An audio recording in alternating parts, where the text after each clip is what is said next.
Ingat Nurul Qomar, pelawak kena kanker hingga divonis umur tinggal 6 bulan.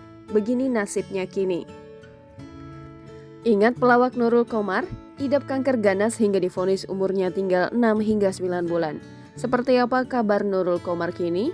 Pasien lain gugur, artis ini malah beruntung dianugerahi kesembuhan atas penyakit kanker ganas yang dideritanya.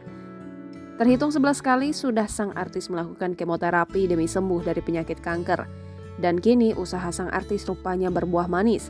Di saat pasien lain gugur satu persatu, sang artis justru beruntung diberikan kesembuhan oleh sang kuasa. Kesembuhan sang artis ini rupanya juga membuat para dokter takjub.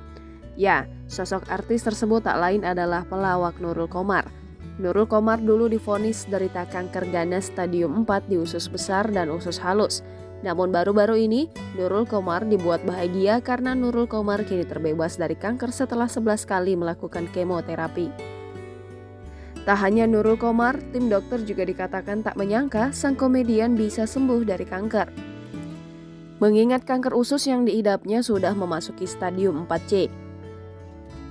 Menurutnya, rasa semangatnya untuk bisa sembuh dari kanker juga menjadi salah satu faktor ia benar-benar bisa sembuh. Dokter juga menjelaskan bahwa Nurul Qomar adalah pasien disiplin jalani kemoterapi.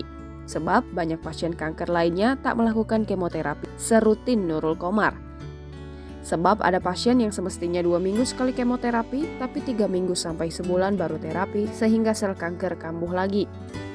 Sebelumnya, komedian senior Nurul Qomar tetap terlihat semangat dan cerita meski tengah berjuang melawan kanker ganas stadium 4 yang dideritanya. Nurul Qomar juga masih aktif berkegiatan bahkan terima job melawak meski dengan adanya lubang stoma di perut akibat kanker usus yang ia derita. Meski begitu, Nurul Qomar menegaskan bahwa kondisi mentalnya saat ini sangat baik.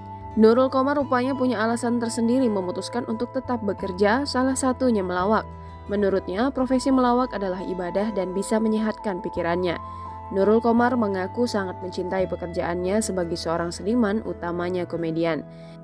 Nurul Qomar mengaku ogah jika harus bed rest karena sakit yang diidapnya. Ia menyebut hal itu malah tak baik untuk kondisi kesehatannya. Pendapat itu pun disetujui oleh psikolog yang menyebut jika kesehatan Qomar dipengaruhi kondisi mentalnya. Jangan lupa subscribe, share, komen, dan like ya!